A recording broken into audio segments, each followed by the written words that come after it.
गोजोनथाव बाथ्रा गोबाव बोसोर नैबे औवाबारि जे अंगनाबादि सेन्टार दङमोन दिनैसिम बिल्डिं लुफुंजायाखैमोन बिनि थाखायनो दानि बिटिआर सरकार आरो आसाम सरकारा जोंनि गामियारि बा रुरेल इनफ्रास्ट्राक्चारखौ डेभेलप खालामनो थाखाय मोनफ्रोमबो डिपार्टमेन्टनि गेजेरजों माखासे जौगाखां खामानिफोर मावनो बिथांखि लानाय जादों। बेबायदियैनो 2021-22 रांखान्थियारि बोसोरनि जे एमजिएनरेगा आसनिनि गेजेरजोंबो जे जोङो गामियारि ओनसोलाव जोङो पार्मानेन्ट एसेटफोर जोङो खामानि मावनो हायो। बेबायदियैनो जोङो प्रायरिटि हिसाबै मोनफ्रोमबो बिटिसिआव जायफोर सेन्टारफोरा सिगाङावनो गनायथि जानाय दिनैसिम बिल्डिं जायाखै न' गैजाया बेफोरबायदि सेन्टारफोरखौ जोङो बिल्डिं लुफुंनो थाखाय जोङो थांखिजों दिनै औवाबारि बिटिसिनि सिङावबो जोङो औवाबारि गामिनि जे अंगनाबादि सेन्टार नैबेखौ जोङो 2021-22 रांखान्थियारि बोसोरनि गेजेरजों जों बेखौ सेंसन खालामनो बा जोङो सेंसन मोननो हाबाय आरो दिनै बेखौ जोङो लुफुंनो थाखाय जोङो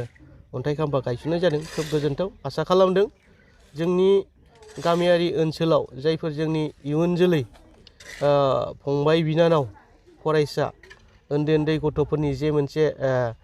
स्कुलाव थांनायनि सिगां जे बिथांमोननि जे फोरोंथाइ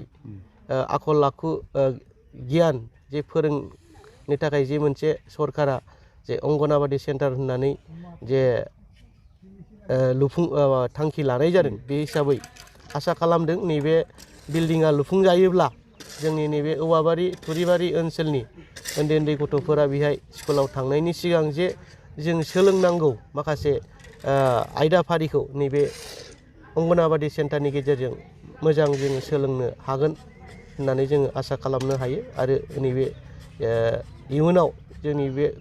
ओनसोलनि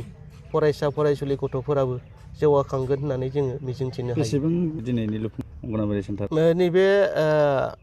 अंगनाबादि सेन्टाराव गासै 10 लाखनि एसे खम 9,99,000 बे हिसाबै जोङो मोनफ्रोमबो सेन्टाराव बेबायदि हिसाबै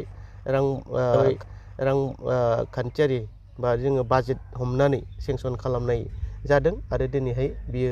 आसा खालामदों नैबे एमाउन्टनि गेजेरजों नैबे बिल्डिङा मोजां लुफुंजागोन होननानै। नोंथांनि मा प्रसेसआव दं? जोंनि बिटिसि सरकारनि जे जोंनि जौगाखां खामानिफोरा जोङो जेरैबायदि जोङो नुगासिनो दङ बे हिसाबै जोङो गोबांथार जोङो दासिमाव मावफुंनो हायाखैबाबो फारि फारि मोनसेनिफ्राय मोनसे हिसाबै जोङो प्रायरिटि हिसाबै जोंनि लामा लुफुंनाय आरो स्कुल बिल्डिं बाउन्डारि लुफुंनाय बेफोरो जोंनि बिटिसि बा बिटिआर ओनसोलाव जोंनि बावखुंग्रि बिजाबावबो बेयो जाफुंगासिनो दं होननानै जोङो नुगासिनो जोङो गोबां आरो फैबाय थानाय समाव जोङो जोंनि बावखुंग्रि बिजाबावबो सोलोंथाइ बिथिं होन आबाद बिथिं होन फारफ्रोम बिथिङावबो जोङो जौगाखां खामानिखौ जोङो मावफुंनो हागोन होननानै जों मिजिंथिनो हायो। আপোনাৰ সন্তান জিএনএম বা এএনএম নাৰ্ছিং পাঠ্যক্ৰমৰ বাবে আগ্ৰহী নেকি?